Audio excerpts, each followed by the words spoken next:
सदा परिभवग्नवेष्टदोहं तीर्थास्पदं शिवविरञ्चिनुतं शरण्यं भृत्यार्थियं प्रणतपालभवादिबोधम्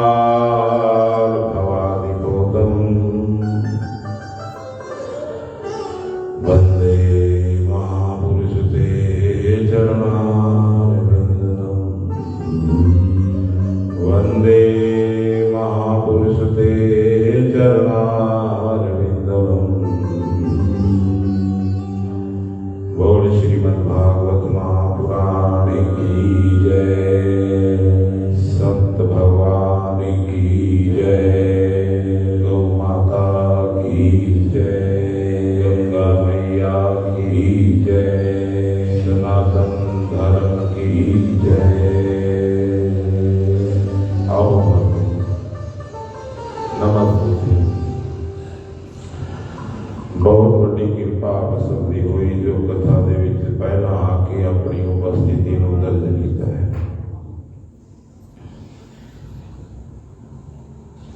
एक गुरु नानक देव जी ने श्लोक के हैं ਉਹਦੇ अनुसार पहली उदाहरण उत्थों लेने कथा दी। चेतना है तो चेतले निश दिन है प्राणी, चेतना है तो चेतले निश दिन है प्राणी, छिन छिन औद बिहार है फूटे कट जो पानी।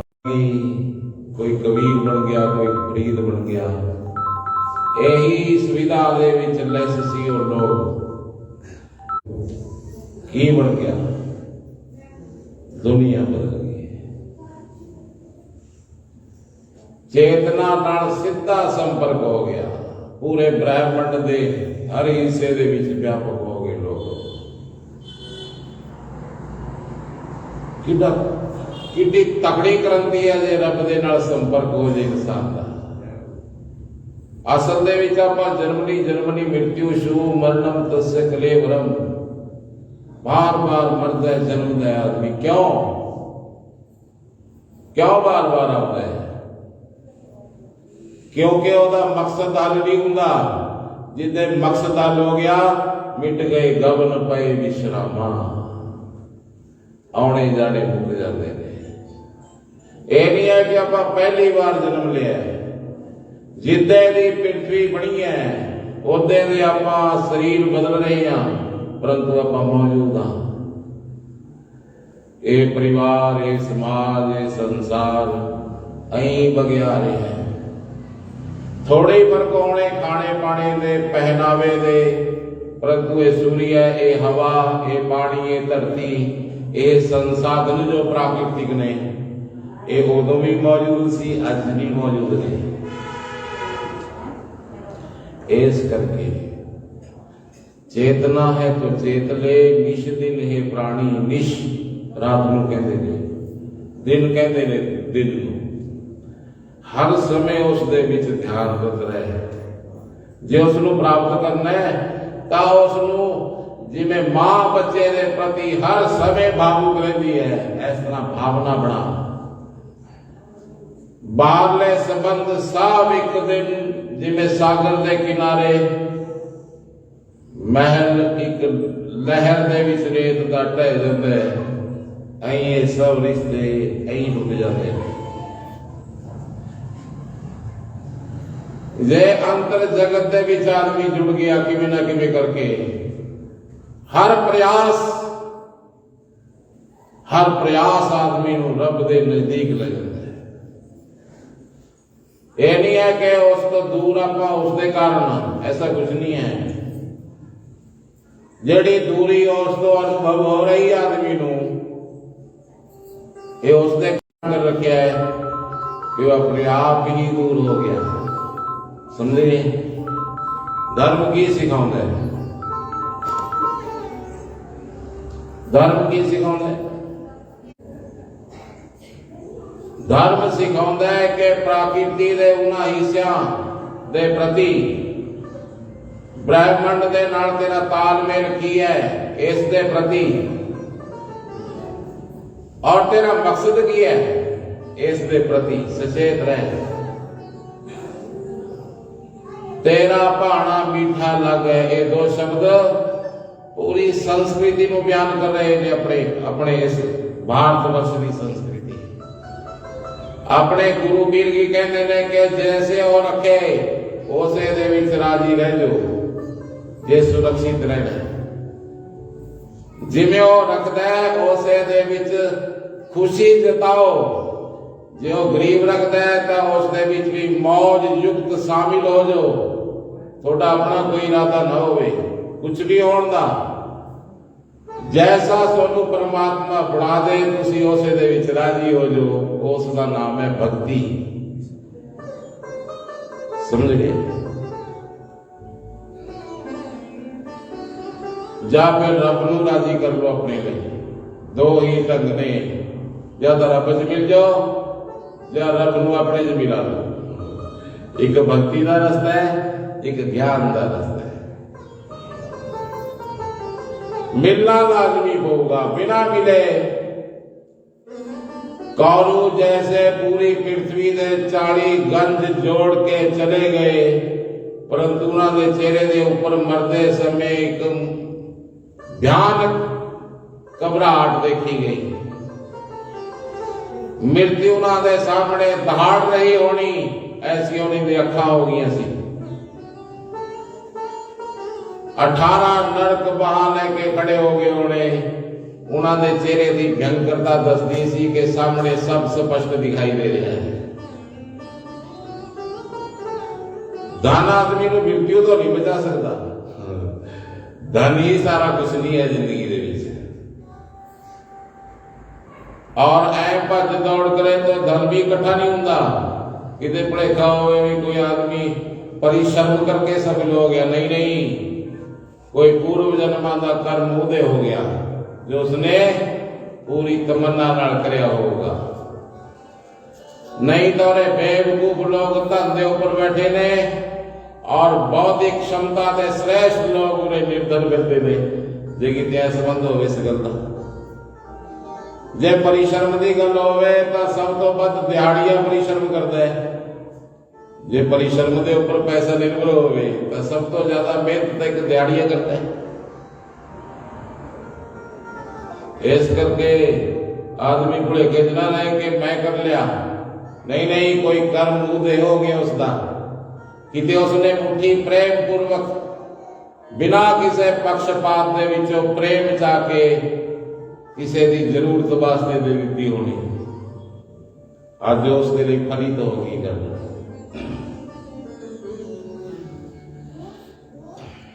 लोग कहते बाबा मोनी जी, तुसी सुनिया होगा बाबा मोनी जी दुआल वाले,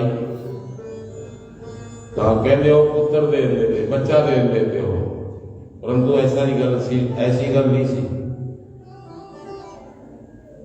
मैं उन्होंने पास 10-12 साल रहा, जे उन्होंने इस तरह काटी मारती भी नहीं, इस दिन नहीं हो सकता। वो कितों लेके आउणगे, जे आउंदे भी सी तां कितों लेके आउंदे? कोई ना कोई कर्म उदय करते संत, कोई जे करया हो तां उदय होगा। जे ओदी पूंजी च कुछ है ही नहीं ऐसा, तां फिर वो कितों लैके दे देण? संत भी थोड़ी पूंजी का कोई कर्म जो उपजाऊ है थोड़ी तक श्रम दे देंगे ने, संत यही गल है। परंतु कर्म तो बिना आदमी छुट जाए, ये असंभव गल है। गरुड़ पुराण जी ने तुम पढ़ोगे तो लिखा गया है, अवश्यमेव भोगतव्यम कृताकृत शुभाशुभम। अवश्य ही भोगने पैंदे ने इंसान नूं कीते हुए अपने शुभ और अशुभ कर्म।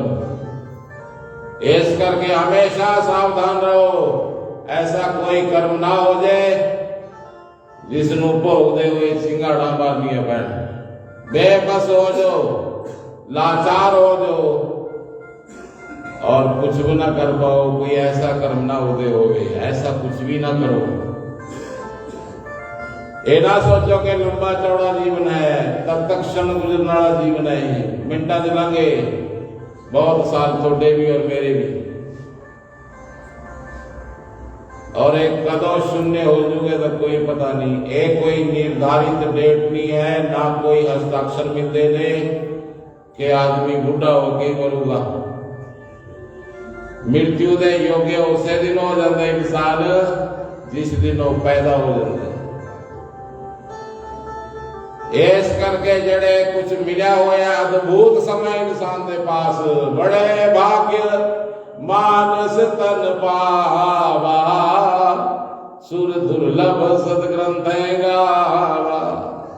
बहुत बड़े भागा नाल मिली हुई दे है। इस देही को लोचे देव। भाषा बदलने नाल वो सत्य बदल नहीं जाते। जो एक दूसरे दे नाल ਆਪਾਂ ਇਹ ਦੇਖਦੇ ਹਾਂ ਵੀ ਇਹ ਫਲਾਣਾ ਇਹ ਤਿਗੜਾ ਤਾਂ परंतु ग्रंथ सत्य कहते ने। इस देही ਨੂੰ देवता भी लोचते ने, परंतु जे ਤੁਹਾਡੇ ਹੱਥਾਂ ਦੇ ਵਿੱਚ शिक्षा है, संस्कार ने, जे कोई संकल्प है, थोड़ी दृष्टि दे विच कोई भी बिंदु ज्ञान दा है तां तुसी जल्दी लक्ष्य तक पहुंच सकते हो। अपने नाल ही मुलाकात करनी है। ਇਹਦੇ ਵਿੱਚ इन्ना सोचना और विचार का की करना। हरेक आदमी दे 60-70 साल बीत गए और यही कुछ सुन रहे हैं, यही कर रहे हैं। जे सुनने नाल थोड़े करन दे विच तब्दीलियां नहीं आउंदियां, जे सुनने नाल थोड़े जीवन दे विच कोई घटना नहीं घटती सत्य दी, तो समझ लो कि तुसी उस ढंग नाल सुनी नहीं गल। समझ गए गल? जे थोड़े जीवन दे विच सुन के कुछ क्रांति नहीं आउंदी है, तो फिर वो सुनने का की फायदा है? लोग आके जाते नहीं कथा सुन सुन के भाइयों, परंतु जो ग्रंथ कहते हैं भी एक कथा सुन के आदमी नूं चारे चीज़ां मिल जांदियां ने, परंतु मिलती कोई दिखाई नहीं देती किते। कारण की है? कारण की है उपस्थिति का। कारण है कि उस ढंग नाल, उस इरादियां नाल, उस संकल्प नाल, उस प्यास नाल आप उसनूं सुने नहीं पाउंदे, उन्नी एकाग्रता नहीं बना पाते जिसके नाल वो बूंद बूंद अपने अंदर सरक जाए और अपना आचरण बन जाए। वो समझ जय हो।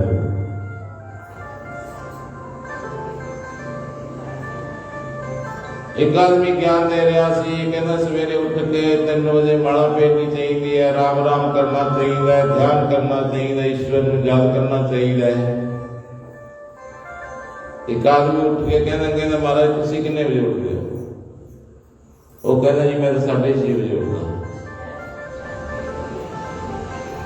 जे वो समझ उसने जीवन दे विच कुछ निखार नहीं लेके आउंदी, तो फिर वो समझ अगे कोई लाभ नहीं दे सकती किसी को।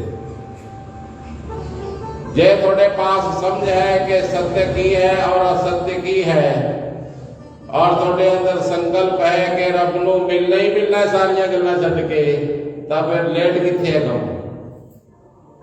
घोड़े ते चढ़ते चढ़ते राजा जनक नूं अष्टावक्र समझा दिंदे ने रब भी आ गल है। इन्ने चिर दे विच रब नाल संपर्क जाया जा सकता है। इन्नी क्या गल है कि घोड़े दे चढ़ते चढ़ते उसनूं मिलना हो सकता है, परंतु आदमी दी उम्रां बीत गईयां, फिर किथे खड़े आदमी की कर रहे हैं? आदमी सिर्फ एक्टिंग कर रहा है, आदमी कुछ नहीं कर रहा। आदमी बाहर बदल देना चाहता है सारा कुछ, अंदर कुछ बदलाव की लोड़ है, वो ते राजी नहीं कर पा रहे अपने आप को। आदमी असंतुष्ट है, आदमी बेचैन है, आदमी अज खतरनाक स्थिति दे विच पहुंचा हुआ है, परंतु आदमी इसके कारण बाहर खोज रहा है जो है ही नहीं बाहर किते। जल्दी तो जल्दी आदमी को अपने अंदर जगत के विच उतरना चाहिए। हर प्रयास करके अपने अंदर जगत के विच अपने कदम रखने चाहिए, जो उपस्थिति देनी चाहिए है। जो उसने सही जगह पे कार्रवाई पाई, तो फिर दूर नहीं है ये गल्लां। ये ग्रंथ कहते जय हो। दूरी आदमी के आलस के कारण आदमी को आए भी कोई गठा बन के मेरे घुटने बन दे और मैं शांत हो जा, जब कोई टीका लग जाए। आदमी को है कोई हाथ खड़े कर दे और मैनू बेचैनी तो मुक्त कर दे, परंतु मैनू कुछ ना करना पवे। नित सवेरे उठना ते कोई जाके नित, एक बड़े दी आरजा दूजा सहब आवे चित, ऐसा ग्रंथ साहब दे विच किया है। सूरज उदय होने तो पहला 72 मिनट दस्या कि आदमी को बैठना चाहिए, नहीं मैं डांगा बैठ गया गा जाके, सीधे शब्दां से धर्म कहते। जेड़े जेड़े परमात्मा ने तेन सब कुछ दे रखा है, बिना दस्तक ले, बिना कोई कुछ भी तो नहीं लिखवाया किते। पैदा होने तो पहला माता का दूध मिल गया, और जो बड़ा होया नाल दी नाल संगी साथी और पूरी व्यवस्था में हरेक गल मौजूद, ओही शक्ति, ओही नौजवान स्थिति, ओही अखां च रोशनी, ओही इरादे च वजन, सब ओही दिता है आदमी नूं। किते कोई लको छपो नहीं करी, अही दिता है जिवें माता सब नूं वंडदी अपने बच्चों नूं। परंतु आदमी एहसान फरामोश है। आदमी 2 घंटे उन्हें दे नहीं पा रहा सही ईमानदारी नाल, गल इत्थे खड़ी है। ऐना भी की अपने आप को घबराना, ऐडा भी की अपने आप नाल रोश के आप अंदर 2 घंटे मौजूदगी दर्शा नहीं सकते, आप बेचैन हो जाने। भाई बाद में तारनी माई से मेरी गल सुन ले, क्योंकि मेरी गल जो सुनोगे तो तुम लाजमी कुछ ना कुछ पता लगेगा। मैं तुम गल समझाना चाहना, जे कार्रवाइयां सही पै गई तो रिजल्ट तत्क्षण आ जाएगा। इस करके टाइम आदमी के पास घट है। चेतना है तो चेतले, निश दिन है प्राणी, छिन छिन औत ब्याहत है, बूढ़े घट जो पानी। क्या जेड़ा आपा ने धर्म बना रखे है, आपा ने धर्म सिर्फ कपड़िया नाल सजा रखे ऊपरों। हरेक आदमी के अंदर वही दुर्गंध है, वही वासना है, वही क्रोध है, वही अविश्वास है। कोई रोड मैप नहीं अंदर रहेगा, अंधेरा है, बिल्कुल बेसमझी है। आदमी ऊपरों चाहे कितना भी ज्यादा अपने आप को ढक ले किसी बस्तर दे विच, परंतु अंतर जगत दे विच अंधेरा है बिल्कुल आदमी दे। एक कोई संत सी, संत वो संत चौरस्ते दे विच लाइट लगी हुई सी, फ्लैक्स लाइट, उत्थे कुछ भाल रहा सी, भाल रहे सी वो। तो ਉਹਦਾ चेला कह लगे चलो महाराज 9 बज गए, तुसी मेरे घर जाना है अज। संत कह लगे चलना जाएगा सी, परंतु मैंने सूई की बहुत तकड़ी जरूरत सी, मेरी सूई खोई गई और मैं लभ रहा, और जब तक सूई नहीं मिलती उस समय तक मैं तेरे नाल नहीं जा सकता, क्षमा करी। मैंने कहते हो भगत सी संतां दा, वो सूई भालन लग गया। जो सूई भालदा भालदा भालदा भालदा 2-3 बंदे होर आ गए, वो भी भालन लगे। 3 घंटे बीत गए, 12 बज गए। रेता सारा फरोलता उन्होंने बैठे बैठे कीले का। संतां नूं कहणगे महाराज थोड़ा ध्यान कर लो, थोड़ा जिहा ध्यान तो कर लो भी कित्थे जे गिरी होनी भला। संत कहते सूई तो कहते झोपड़ी च गिरी थी, झोपड़ी। बोल शंकर भगवान की। कहते सूई तो झोपड़ी च गिरी थी। मैं उच्चा बोल पाऊंगा, सुन जाओगे तुसी। सूई तो झोपड़ी च गिरी थी।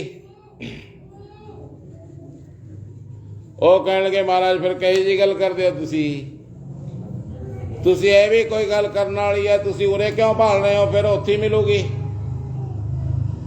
संत कहन लगे, कहते भाई उरे चानना सी, इस करके मैं सोचा चानने च मिल जूगी। वो कहन लगे महाराज चानना जे आपां नूं लोड़ पऊ तां उत्थे जिथे सूई गिरी हुई है, बाहरला चानना कोई सहायता नहीं करता उत्थे दी, और उत्थे ही चलना पऊगा। जे आदमी दा कुछ गवाचा होया तां अंदर गवाचा होया है। बाहरला कोई भी संशोधन, बाहरला कोई भी यत्न आदमी नूं अंदरों शांत नहीं कर सकता। ਉਸ ਨੂੰ ਲਾਜ਼ਮੀ ਸਵੇਰੇ 2 ਘੰਟੇ ਆਪਣੇ ਅੰਤਰ ਜਗਤ ਦੇ ਵਿੱਚ ਸਵਾਧਿਆਇ ਕਰਨਾ ਚਾਹੀਦਾ ਹੈ। ਫਿਰ ਜਾਓ ਸੰਸਾਰ ਦੇ ਵਿੱਚ ਉਤਰੋ, ਸਿੰਘ ਦੀ ਤਰ੍ਹਾਂ ਨਿਰਲੇਪ ਹੋ ਕੇ 24 ਘੰਟੇ ਤੁਹਾਡੇ ਗੁਜ਼ਰਨਗੇ ਜੇ 2 ਘੰਟੇ ਪਰਮਾਤਮਾ ਨੂੰ ਸਮਰਪਿਤ ਰਹੋਗੇ।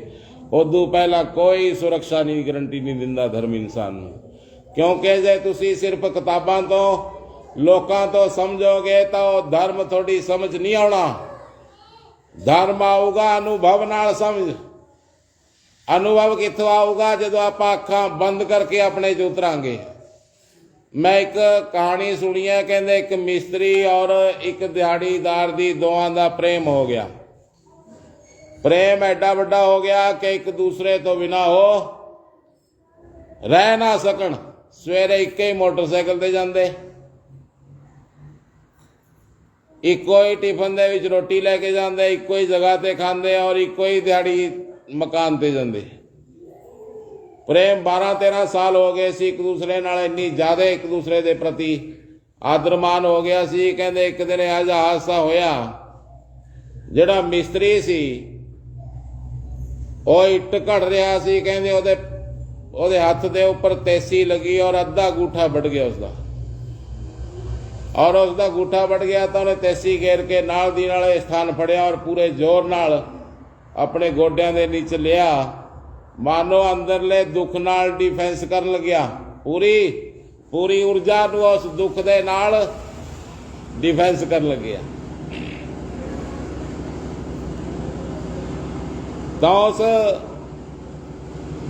ਦਿਹਾੜੀ ਨੇ ਆ ਕੇ ਮਿਸਤਰੀ ਨੂੰ ਕਿਹਾ, ਉਹ ਕੀ ਹੋ ਗਿਆ? ਐ ਕੀ ਇਸ ਤਰ੍ਹਾਂ ਕਿਉਂ ਕਰ ਰੱਖਿਆ ਤੇ ਆਪਣਾ ਹਾਲ? ਉਸਨੇ ਕਿਹਾ, ਤੈਨੂੰ ਨਹੀਂ ਦਿਖਦਾ ਖੂਨ ਨਿਕਲ ਰਿਹਾ, ਬੁਰਾ ਹਾਲ ਹੋ ਗਿਆ ਮੇਰਾ।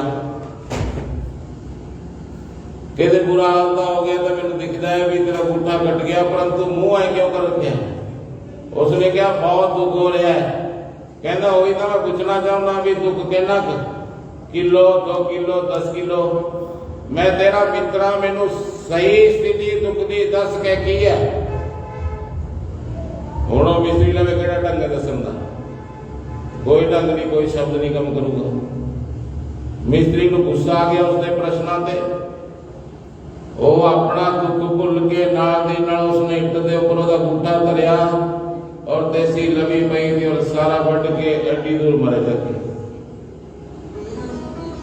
ਹੁਣ ਉਸੇ ਪੋਜੀਸ਼ਨ ਜੋ ਆ ਗਿਆ, ਕਹਿੰਦਾ ਹੁਣ ਦੱਸਣ ਦੀ ਲੋੜ ਨਹੀਂ ਪੈਣੀ।